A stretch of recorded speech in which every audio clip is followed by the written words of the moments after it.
सो Havells India ने अपने Q2 के रिजल्ट अनाउंस किए हैं एंड लेट्स डिस्कस कि कैसे नंबर्स रहे इस कंपनी के। सो हैवेल्स इंडिया के मेनली 6 सेगमेंट हैं। जो सबसे बड़ा सेगमेंट है वो है इनका केबल्स एंड वायर का। अराउंड 37% रेवेन्यू जो है वो इनका इसी सेगमेंट से आता है। देन इलेक्ट्रॉनिक कंज्यूमर ड्यूरेबल, जहाँ पे ये company air cooler, fans, water heater, geyser, ये जितने भी इलेक्ट्रॉनिक आइटम्स हैं ये सेल करती है। ये वाला सेगमेंट 19% कंट्रीब्यूट करता है इस कंपनी के टोटल सेल्स में।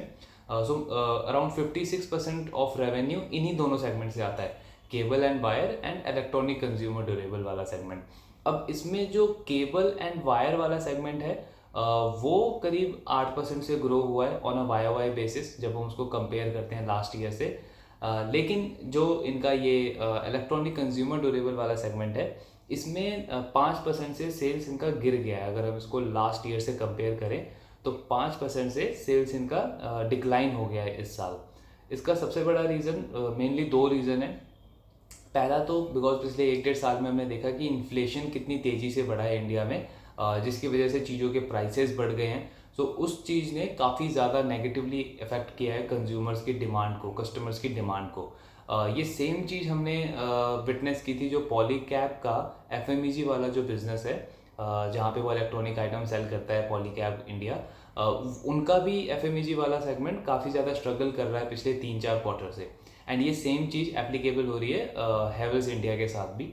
बट डिफरेंस ये है कि पॉलीकैब में जो उनका मेन बिजनेस है केबल एंड वायर, वो अराउंड 70-80% कॉन्ट्रीब्यूट करता है, 80-90% के आसपास कॉन्ट्रीब्यूट करता है। और जो एफएमईजी वाला सेगमेंट है वो अभी ग्रोइंग सेगमेंट है, वो अभी ग्रोइंग फेज में है, उसमें उससे बहुत ज़्यादा सेल्स कंपनी को अभी आती नहीं है।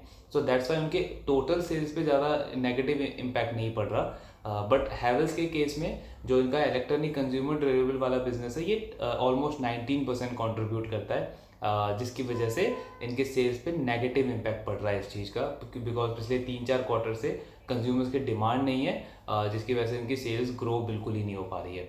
दूसरा एक और रीज़न है, इस साल मोस्ट ऑफ द फेस्टिवल्स जो हैं जो सेकंड क्वार्टर में आते हैं, यानी कि जुलाई से सितंबर वाला जो पीरियड होता है इस क्वार्टर में आते हैं, वो शिफ्ट होकर के थर्ड क्वार्टर में है।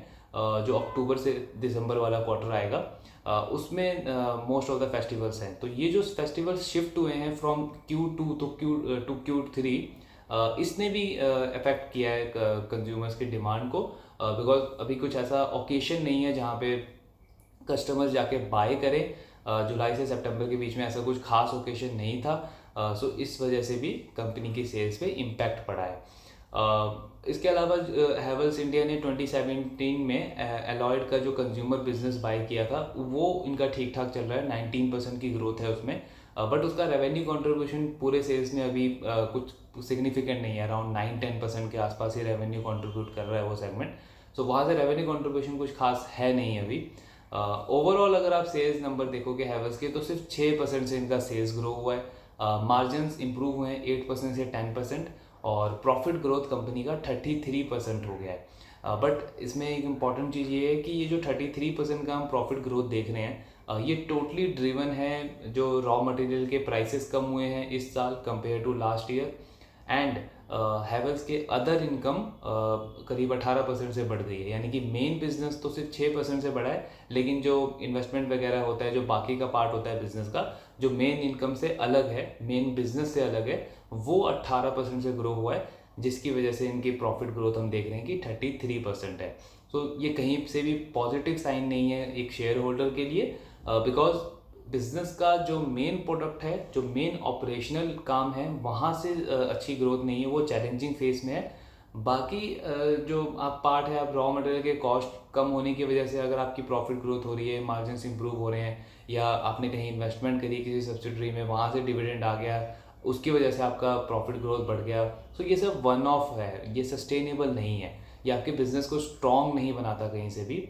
दैट्स वाई हम इस रिजल्ट को कहेंगे कि ख़राब रिजल्ट रहे हैं हैवेल्स इंडिया के, अगर हम ओवरऑल इसको एनालाइज करें तो। हालांकि कंपनी का ये कहना है कि थर्ड क्वार्टर में, क्योंकि फेस्टिवल वहाँ पे ज़्यादा हैं, सो दे आर एक्सपेक्टिंग कि वहाँ पे डिमांड वापस आएगी और उनकी ग्रोथ धीरे धीरे इम्प्रूव होगी आने वाले क्वार्टर्स में।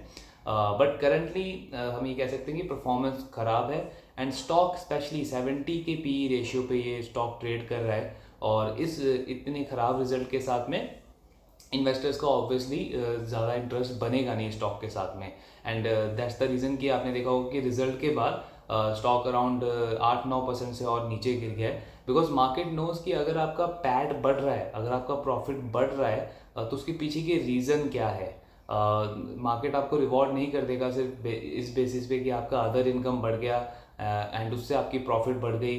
सो उस बेसिस पे मार्केट आपके स्टॉक को रिवॉर्ड नहीं करेगा, बिकॉज मार्केट को ये पता है कि एग्जैक्ट रीजंस क्या हैं आपके इस पूरे के पूरी परफॉर्मेंस के ऊपर। एंड वहाँ पे अगर स्ट्रक्चरल ग्रोथ होगी, आपका बिजनेस बहुत अच्छा कर रहा होगा और तब प्रॉफिट बढ़ रहा है, तो मार्केट आपके स्टॉक को रिवॉर्ड करता है। Otherwise most of the cases में अगर बिजनेस में परफॉर्मेंस नहीं है एंड कुछ एक दो चीज़ों की वजह से, एक्सटर्नल चीज़ों की वजह से अगर आपका प्रॉफिट नंबर बढ़ भी रहा है, तो उससे स्टॉक में आपका कुछ खास हलचल आने नहीं वाली।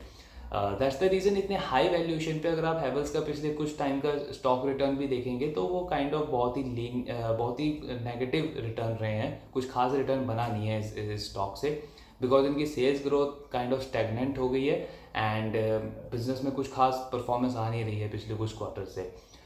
सो लेट्स सी आने वाले क्वार्टर में किस तरीके की इम्प्रूवमेंट रहती है इस बिज़नेस से। बट अभी कुछ खास परफॉर्मेंस पिछले कुछ क्वार्टर से और इस क्वार्टर में भी एवरेज परफॉर्मेंस ही रही है इस कंपनी की।